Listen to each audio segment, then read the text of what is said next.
So firstly, we're a couple of days on, obviously, from Saturday. Just how now you've had a bit of time to look back and reflect, how do you see it now? Yeah, very similar in a way. I'm pleased how they've took things on board in terms of our style of play and how to build and getting the oppositions out of the pitch.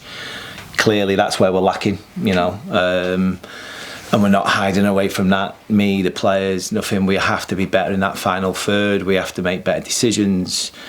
We have to be a bit more selfish at times, looking to get shots off, be a bit more aggressive in the opposition's box. So nothing's changed. That's one thing which certainly tried to do this morning. But again, it's difficult because I think that's the 5th training session I've had, and I think 100% 3 of them, possibly 4 of them, have just been game prep.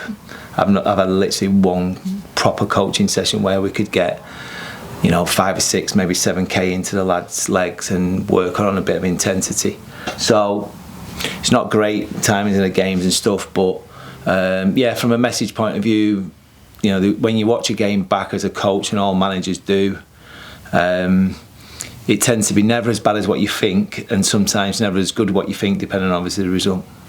Obviously, you mentioned there a Saturday, Tuesday. Is it a lot of what you're doing on the pitch or a lot in the classroom, trying to talk them through clips and stuff? Yeah, a bit of both. But obviously, a lot of the stuff that we do on the grass, the intensity is not what you would get on a game day, because clearly you want to try and sort of keep them as fresh as you possibly can and keep their energy levels pretty high. So I'd love to be in a position where we have sort of 2 or 3 days and you can get some real intensity into your session. Having said all that, like I say, if we didn't have the error from Jamal on Saturday, the game probably would have finished 0-0. We would have been talking about another clean sheet, which would have been a good thing, but not hiding and try to get away from the fact that we need to be better in the final third. Have you got any fresh injury concerns ahead tomorrow? No, we haven't. There's a few sort of stiff and sore bodies. Again, that's another reason why you've got to be really careful what you do pre-match.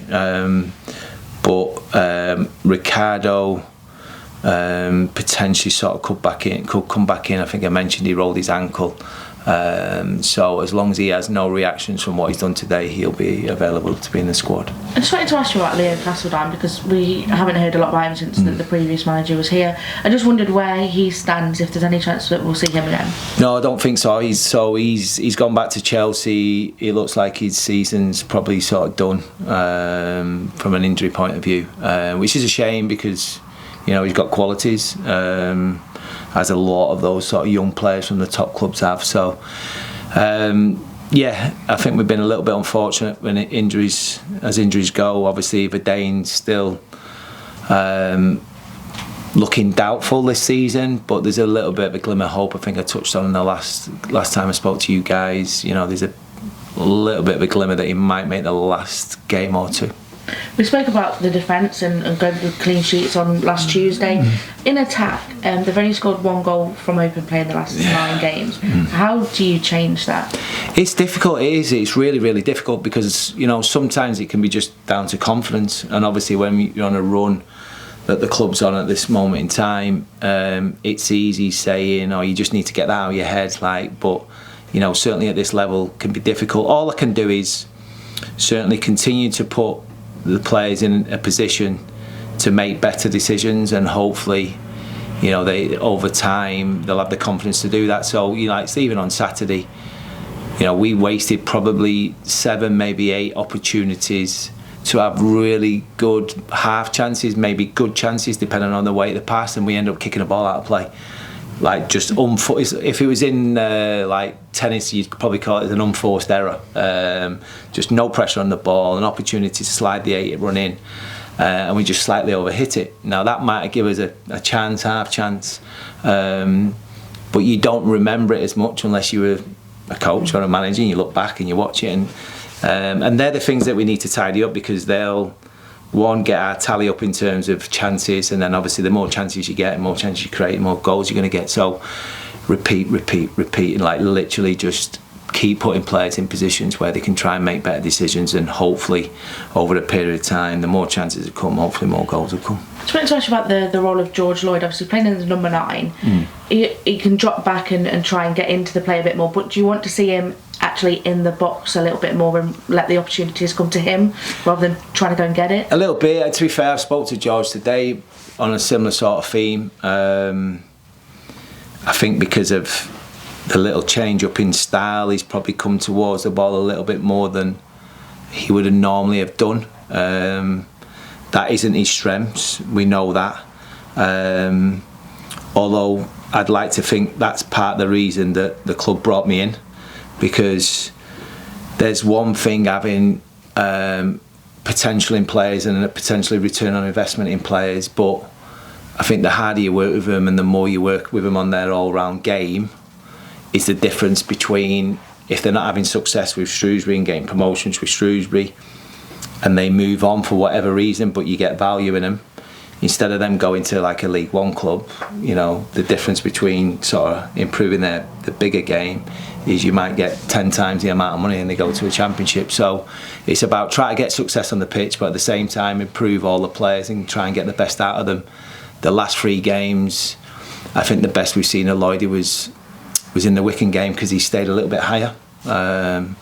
And hopefully that'll be the case for the remaining 6 games. How many academy lads do you have training with you on a regular basis, or as regularly as you have? Well, at the minute there's probably at least 4 or 5 on a regular basis at the minute.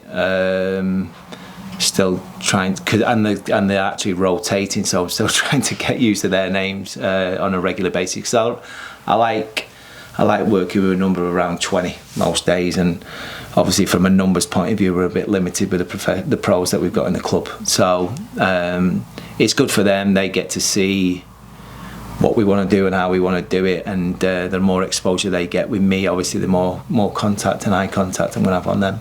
Do you think we may see some of them maybe making a matchday squad before the end of the season? Who knows? I mean, obviously I'll be guided, you know, off the lads in the academy and Pash, just to see if they're more than capable of dealing with men's football. I know we do quite well as a club by sending some of the young players out to like non-league and play men's football. But there is a big step, you know, and some of the players who are in the team who've played at step 3 and 4 previously, they'll probably admit that. But look, yeah, between now and the end of the season, although there's not a lot of time in terms of days and weeks, there is still sort of 6 games to go, and if I can do it, that's all I can promise. If I can do it and it's right, then I will do it, because, you know, I've done it many times. Finally from me, Reading tomorrow, who despite all the difficulties off the field are pushing for a playoff place. Just your thoughts going into this one? Tough game, like really good group. I've come up against them last couple of seasons in terms of the way they set up and how they do it, and Noel has obviously took that on and done it really well. Got some really good young players, a couple of sort of foreign boys in there who have just seemed to like sort of come into this league and be able to deal with it comfortably. So a lot of talent. They're very aggressive in how they press, they're very aggressive in how they keep the ball, so it'll be a challenge for us defensively, but you know, there'll be 1 or 2 opportunities certainly that, you know, we can, you know, have an impact in the game and hurt them as well. Thank you very much. Cheers.